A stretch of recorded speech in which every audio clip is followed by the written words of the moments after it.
प्रश्नावली 8.1 का question number 6 है। यदि कोण ए और कोण बी न्यून कोण हो जहां cos ए बराबर cos बी, तो दिखाइए कि कोण ए बराबर कोण बी। सबसे पहले हमें एक न्यून कोण त्रिभुज बनाना है जिसमें कोण ए और कोण बी दोनों न्यून कोण हो। हम यहाँ पे एक समकोण त्रिभुज पहले बनाएंगे। समकोण त्रिभुज बना दिए।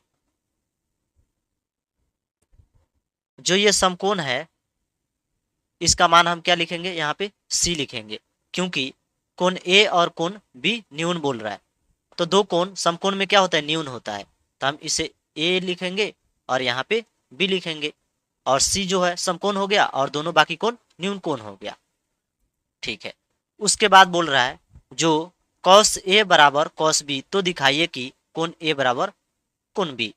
सो सबसे पहले हम लिखेंगे यहाँ पे हल cos A बराबर cos B। cos A, जो cos A का मान होता है ये होता है B/H। B/H बराबर होता है cos, और बराबर ये होता है B/H। अब दोनों का हमें मान रखना है, लेकिन cos A जो बोल रहा है A से देखना है, कोण A से देखना है। ये जो कोण है इसके सामने से, इसके सामने के जो भुजा होगा वे क्या होगा, लंब होगा, और बाकी ये होगा कर्ण और ये होगा आधार। जो समकोण त्रिभुज के सामने वाली भुजा होती है हमेशा क्या होती है, कर्ण, यानी H। ये कभी भी नहीं बदलती है, H और H जो है वो कभी नहीं बदलती है, P और B दोनों बदलती है। तो कोण A से देखेंगे तो ये वाला भुजा दिखाई देगी, सामने वाला C और B जो लंब होगी। तो हमें लंब तो नहीं लेना है, इसके अनुसार लेना है, B लेना है। तो B कौन होगा, ये होगा। जब ये लंब होगा और ये कर्ण होगा तो ये बचेगा, वहीं B होगा।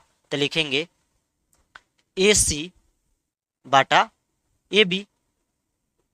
AB मैंने कहाँ से लिखा, क्योंकि जब ये बेस हो गया और ये लंब हो गया और कर्ण तो कभी बदलती नहीं है, तो AB लिखा।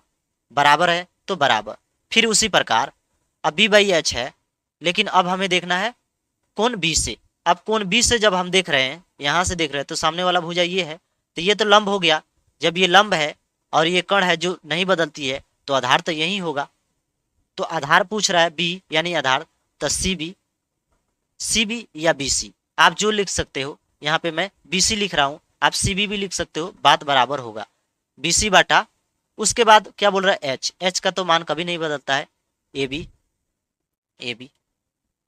से AB ये कट जाएगा, क्योंकि दोनों एक जैसा है और बराबर में है, कट जाएगा। अब ये क्या बचा, AC बटा BC। अब आपको ध्यान देना है, जे AC कौन है, ये और ये है, A और C ये है।